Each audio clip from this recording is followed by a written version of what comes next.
सिंधु माथिरीअ जी कहाणी, story of the Indus valley.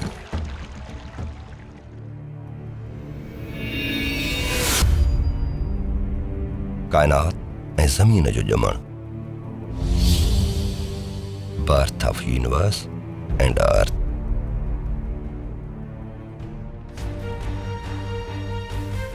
Sindhu माथिरी ऐं सिंधु तहज़ीब जे जनम जी कहाणी हिकु अकेलो ऐं अलॻि वाक़ियो न आहे, पर उन जो पैदा थियणु ऐं निसिरजणु सॼी ज़मीन, कायनात ऐं तहज़ीब जे ॼम सां ॻंढियल आहे।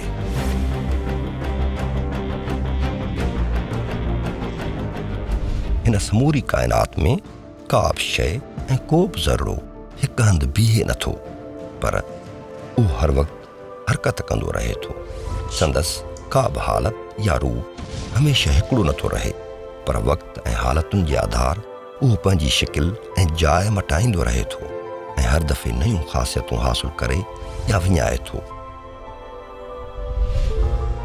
जीअं त काइनाती उमिरि ऐं आसमानी जिस्मनि जी रफ़्तार ऐं इंसानी ज़िंदगी जी उमिरि ऐं रफ़्तार में अणगणियो फ़र्क़ु आहे, तंहिं करे आम इंसान पंहिंजी जीतामड़ी ज़िंदगीअ में काइनाती ऐं अर्ज़ियाती तब्दीलियुनि जो मुशाहिदो करण खां महरूम रहे थो। 13 अरब 70 करोड़ साल अॻु हर तरफ़ ऊंदा अंधकार ऐं मुकमिल शांत हुई। कंहिं बि हरकत ऐं चुरपुर जो बि गुमान न हुयो। फ़क़ति एटम खां कई दफ़ा नंढड़ो हिकिड़ो ज़रड़ो मौजूदु हो, ऐं पोइ ओचितो ई ओचितो उहो नंढड़ो ज़रड़ो हिकु सेकंड जे लखें हिसे में वॾे धमाके सां फाटी पियो।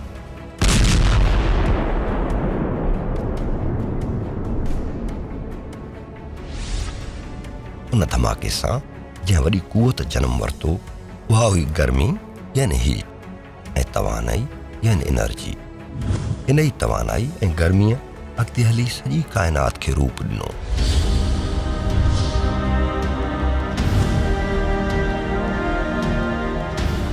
तेरहं अरब 30 करोड़ साल अॻु गर्मीअ सबबि उते मौजूदु गैसुनि गॾिजी आरज़ी सितारा ठाहिण शुरू कया।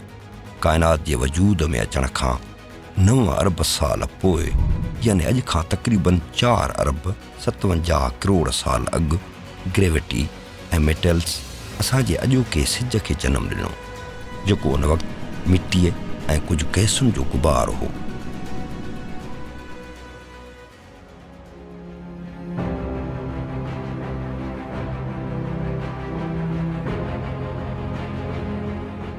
सिज हिकु नए सितारे तौरु जनम वरितो हो ऐं इन्हीअ जे चौधारी मिटी, गैस ऐं पथरनि जो तूफ़ान घुमी रहियो हुयो।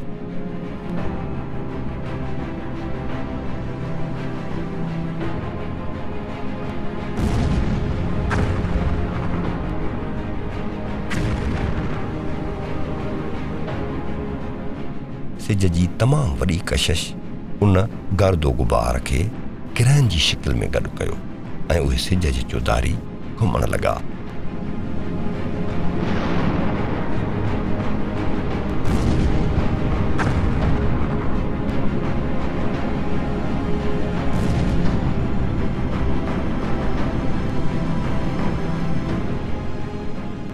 उन में असांजी ज़मीन बि हुई, जेका हिकु ग्रह जी सूरत में सिज जी चौगिर्द फिरण लॻी।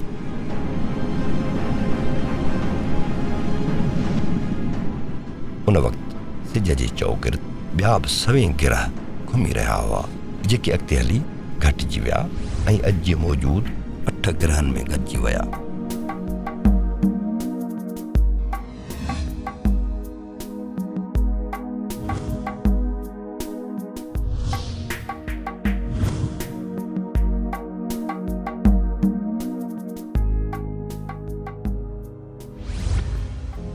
उन वक़्तु धरती अॼु वांगुरु हिकु ख़ूबसूरत साए रंग जो गोलो न हुई, पर उहा टहक अंदरि लावे जो हिकु समुंड हुई।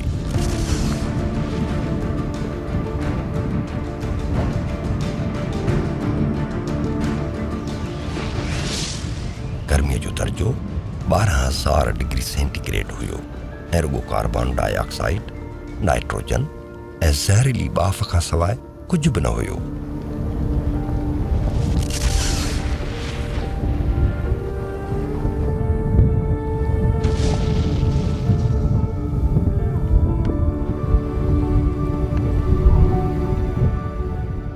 ॻौरा अंसर हुआ उहे ज़मीन जे मर्कज़ तरफ़ हलिया विया ऐं कशिश यानी छिक वारी क़ुवत पैदा कयऊं।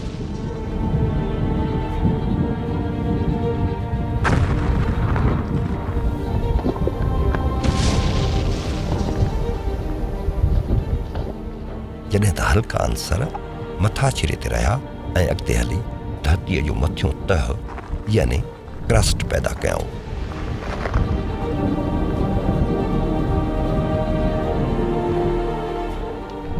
ज़मीन जे गोले जी पंहिंजे मदार ते फिरण वारी रफ़्तार तमामु तेज़ हुई, जंहिं करे सिज ज़मीन मथां रुॻो 3 कलाकनि लाइ उभरंदो हुयो, यानी ज़मीन ते ॾींहुं रुॻो 3 कलाकनि जो थींदो हुयो।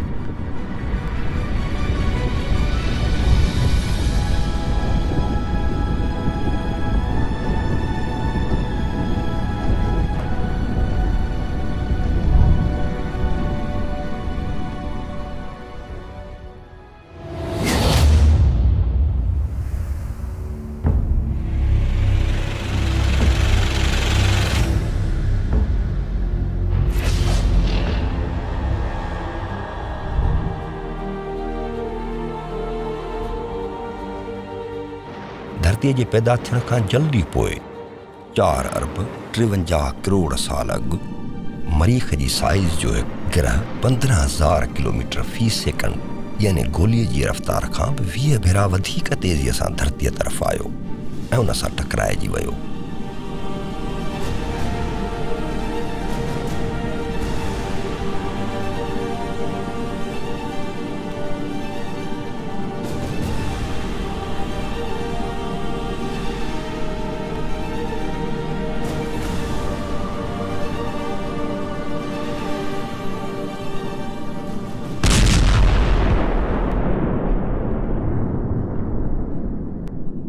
वॾो धमाको थियो ऐं कई खरब टन खाक ऐं मिटी खिला में उॾामी वई।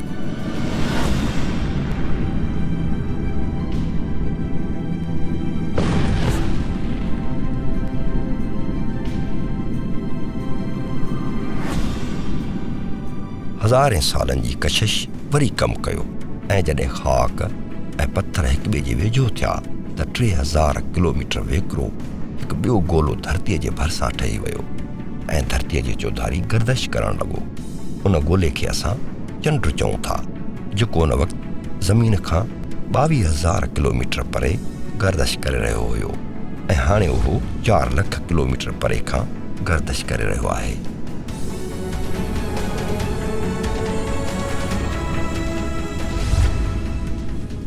चंड जे पैदा थियण सां उन जी कशिश सबबि धरतीअ जी पंहिंजे मदार ते फिरण जी रफ़्तार कुझु ढरी थी ऐं हाणे आस्ते फिरणु शुरू करे ॾिनो।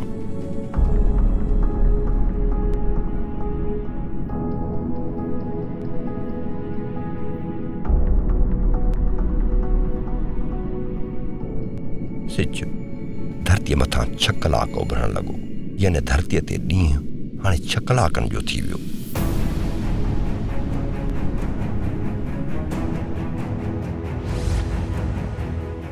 चंड जी कशिश हाणे बि ज़मीन जे गोले खे तवाज़ुन में रखे थी ऐं खेसि हेॾे होॾे थिड़ण खां रोके थी।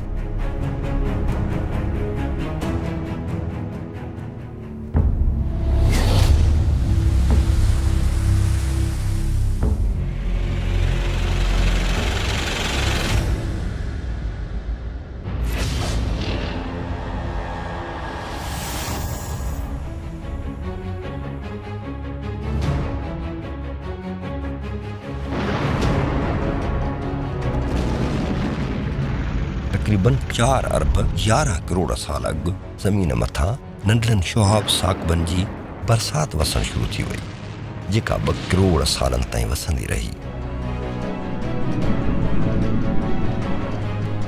उन्हनि शुहाब साकबनि अंदरि लूण जे दाणनि वांगुरु नंढड़ा नंढड़ा क्रिस्टल्स हुआ, जिन जो अंदरि पाणीअ जे फुड़नि सां भरियलु हुयो।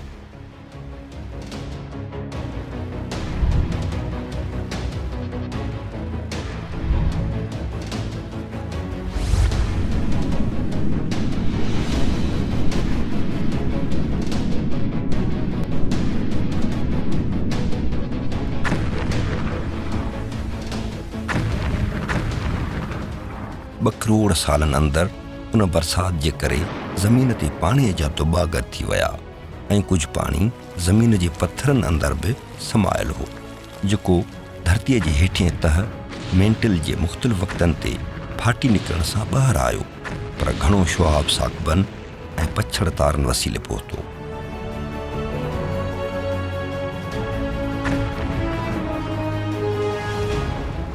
अॻिते हली 4 अरब 4 करोड़ साल अॻु इन पाणीअ समुंड जी शिकिल वरिती। गर्मीअ जो दर्जो घटिजी 70-80 सेंटीग्रेड ताईं अची वियो। उन थधिकार करे पथराली सूरत में ई सही, पर ज़मीन जो मथाचुरो यानी क्रस्ट जुड़ण लॻो ऐं नंढा नंढा ॿेट ठहण लॻा, जिन अॻिते हली ज़मीन जो मथाचुरो ठाहे वरितो।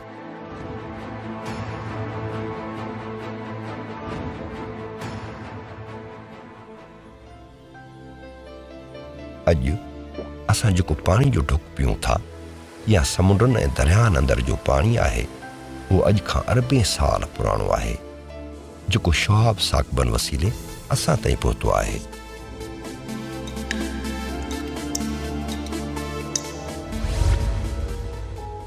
हाणे धरती कुझु थधी त थी वई हुई, पर अञा ताईं उहा हिकु ख़ौफ़नाक जॻह हुई।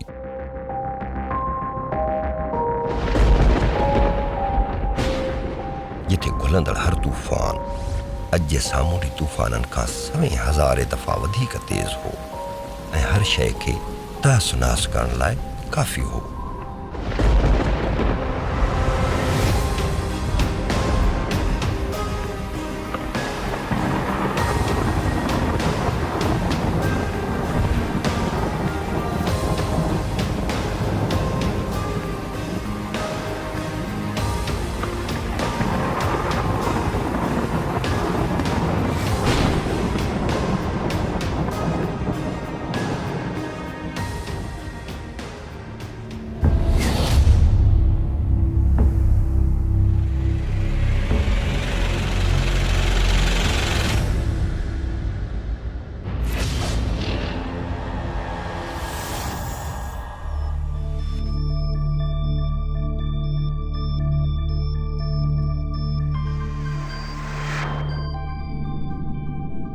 टे अरब 80 करोड़ साल अॻु शुहाब साकबन जो रवैयो ऐं नमूनो बदिलजी वियो।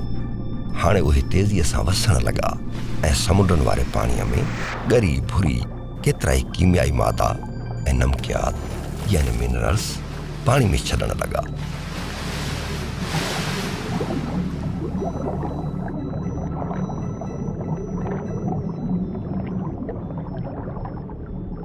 इहे पाण सां कार्बन, शुरुआती प्रोटीन्स यानी अमीनो एसिड्स खणी आया ऐं समुंड जे तरे में जज़ब थियण लॻा।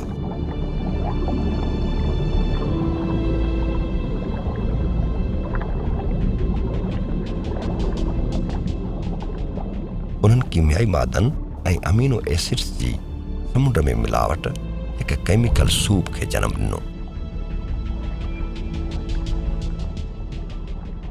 इहो चई नथो सघिजे त इन कीमियाई सूप कॾहिं धरतीअ ते ज़िंदगीअ खे जनम ॾिनो, पर तक़रीबन 3.5 अरब साल अॻु समुंडनि अंदरि हिकु घरड़े वारे यानी यूनिसेल्युलर जानदार बैक्टीरिया जो जनम थियो। इहा घड़ी धरतीअ तोड़ी इंसानी तारीख़ में हिकु बुनियादी थंभे जी हैसियत रखे थी ऐं सॼी दुनिया 3.5 अरब साल अॻु वारी तारीख़ खे धरतीअ ते हयातीअ जे जनम ॾींहं तौरु ॻणे थी।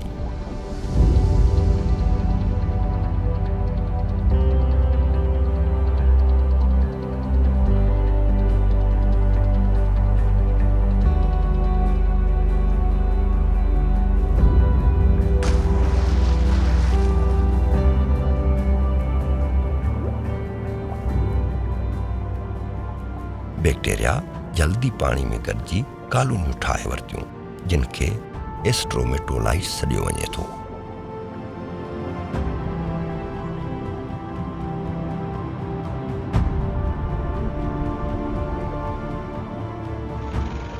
टे अरब 50 करोड़ साल अॻु वालबारा अज़ीम खन ठहियो ऐं थोरे अरसे बाद टुटी वियो। 2 अरब 72 करोड़ साल अॻु कीनोलैंड अज़ीम खंड ठहियो ऐं थोरे अरसे बाद उहो बि टुटी वियो।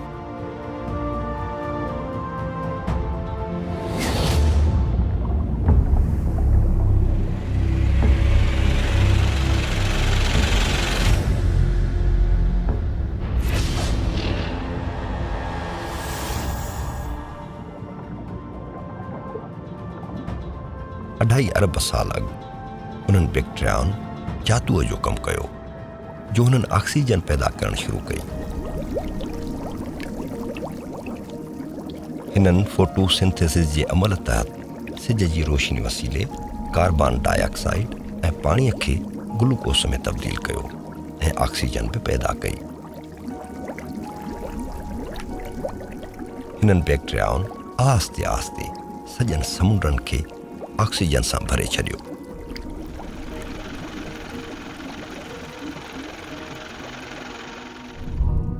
ॿ अरब 40 करोड़ साल अॻु हिन ऑक्सीजन वरी लोह जे ज़रड़नि सां मिली आयरन ऑक्साइड ठाहियो जेको कट जी शिकिल में समुंड जे तरनि में गॾु थियणु लॻो, जंहिंखे कढी असां लोह तौरु कमाणियूं था।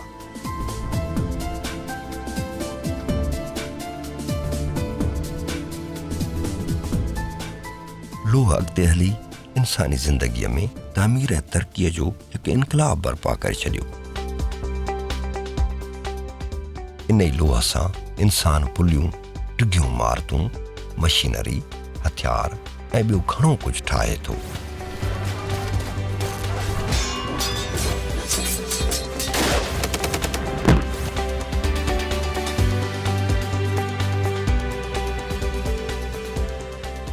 दरअसल बैक्टीरियाउनि तरफ़ां ऑक्सीजन जी पैदावार ज़मीन जे सॼे माहौल खे बदिलाए छॾियो।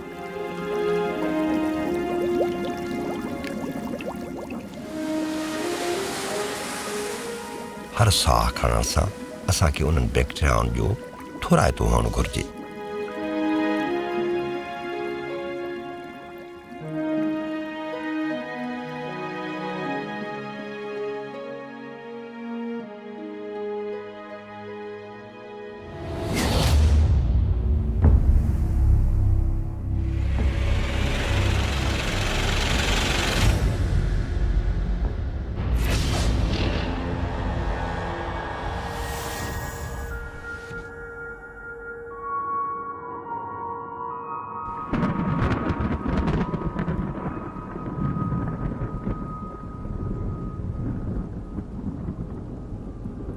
ॿ अरब 30 करोड़ साल अॻु ज़मीन 1.5 करोड़ सालनि ताईं बर्फ़ानी दौर जो शिकार थी वई, छो त ज़मीनी सतह ते मौजूदु पहाड़नि घणी कार्बन डाइऑक्साइड पाण में जज़ब करे वरिती ऐं उहा ज़मीन जी चौधारी ॾिनल घेरे मां ख़तमु थी वई।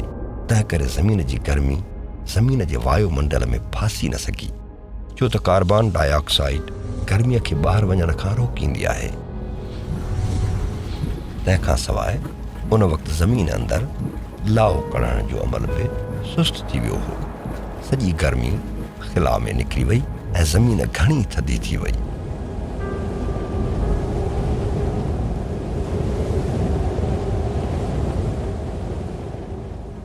गर्मीअ जो दर्जो काटू 50 डिग्री सेंटीग्रेड ताईं किरी पियो ऐं आहिस्ते आहिस्ते ज़मीन 3 किलोमीटर थुल्हे बर्फ़ जे तह हेठां ढकिजी वई।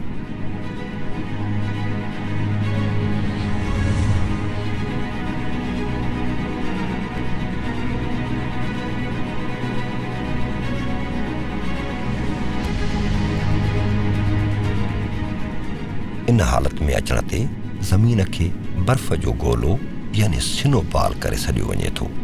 हीउ ज़मीन ते सभ खां पहिरियों बर्फ़ानी दौर हो।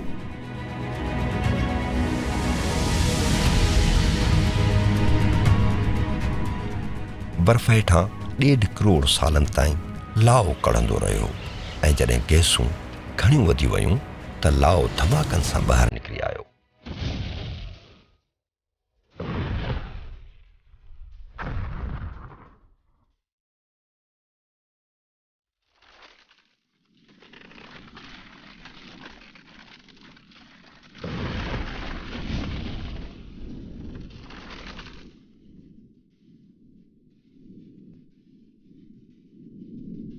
गर्मी वधी वई ऐं बर्फ़ पिघिरिजी समुंडनि में बदिलजी वई।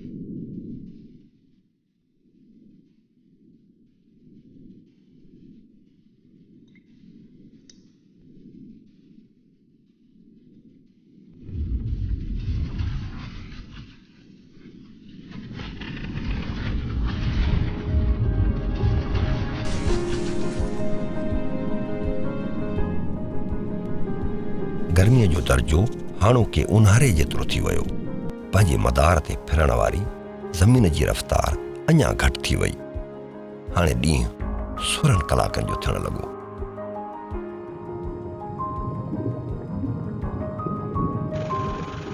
ईंदड़ 2 अरब सालनि ताईं ऑक्सीजन वधंदी रही ऐं 1.5 अरब साल अॻु ज़मीन जो माहौल ऑक्सीजन सां भरिजी वियो ऐं इहा ज़मीनी गैस जो 13 सैकड़ो थी वई। हाणे ज़मीन जी पंहिंजे मदार ते फिरण जी रफ़्तार वधीक सुस्त थी वई। हाणे ज़मीन ते ॾींहुं 22 कलाकनि जो थी वियो। पंहिंजे वजूद में अचण खां 3 अरब साल पोइ बि ज़मीन जे मथाछिरे ते का बि ज़िंदगी न हुई, न वण, न ॿूटा, न गाह, न जानवर ऐं न वरी इंसान। उन वक़्तु इहो फ़क़ति नीरे रंग जो गोलो हो जंहिंमें किथे किथे लाओ ॻाछींदड़ ॿेट मौजूदु हुआ। कई किरोड़े सालनि ताईं ज़मीन जो मथाछिरो ठहंदो रहियो जंहिंजे हेठां बड़कंदड़ लाओ हर वक़्तु टहिकंदो रहंदो हो ऐं ज़मीन जे मथाछिरे खे धूड़ींदो रहंदो हुयो ऐं नतीजे में रोज़ नवां नवां समुंड वजूद में ईंदा रहंदा हुआ। इहो सभु कुझु गर्मी यानी हीट जी ताक़त जे करे थींदो हो।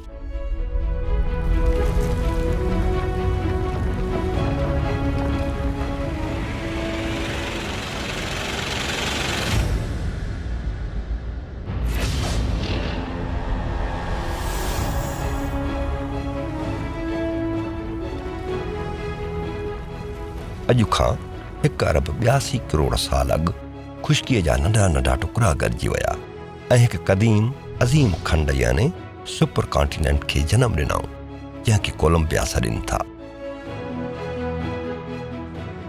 इन अज़ीम खंड खे न्योना या हुडसन लैंड बि चयो वेंदो आहे।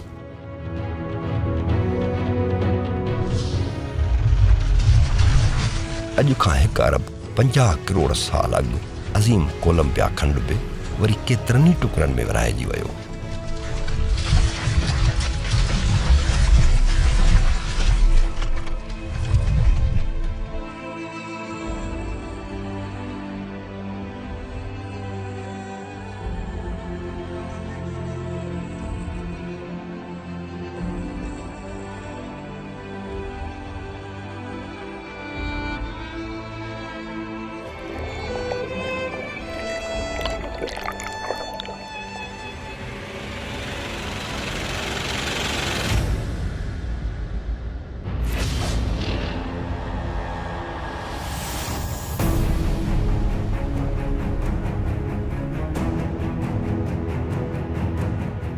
अॼु खां 1 अरब 23 करोड़ साल अॻु कोलंबिया खंड जे टुटल टुकड़नि आस्ते आस्ते पाण में मिली 1 अरब 3 करोड़ साल अॻु हिकु ॿियो अज़ीम खंड ठाहे वरितो जंहिंखे रोडिनिया करे सॾनि था। रोडिनिया रूसी ॿोली जो लफ़्ज़ आहे जंहिंजी माना धरती माउ या ॼमण जो हंधु आहे।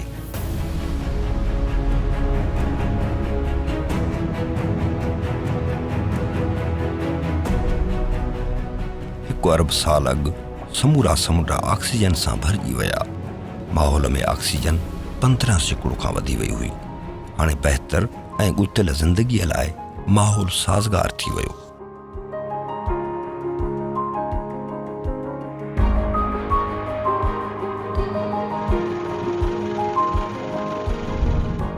नेठि 90 करोड़ साल अॻु हिकु घरड़े वारनि यूनिसेल्युलर जानदारनि मां घण घरड़नि वारा जानदार पैदा थी विया।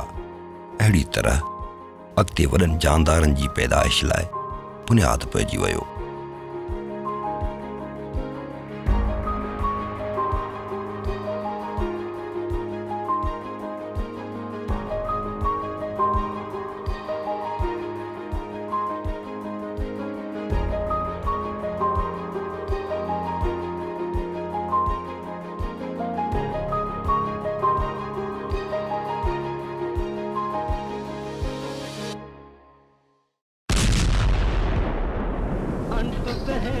खबर न काई रंगी रंग बनाया, अंत बहदी खबर न काई रंगी रंग बनाया।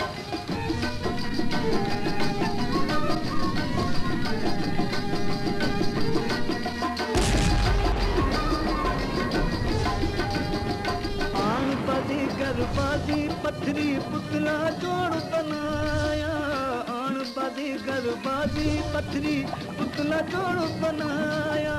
गली गली विच ढोल बजा कर, गली गली विच ढोल बजा कर नाचुनी नचाया। अंत दी खबर न काई रंगी रंगो बनाया, अंत दी खबर न काई रंगी रंगो बनाया।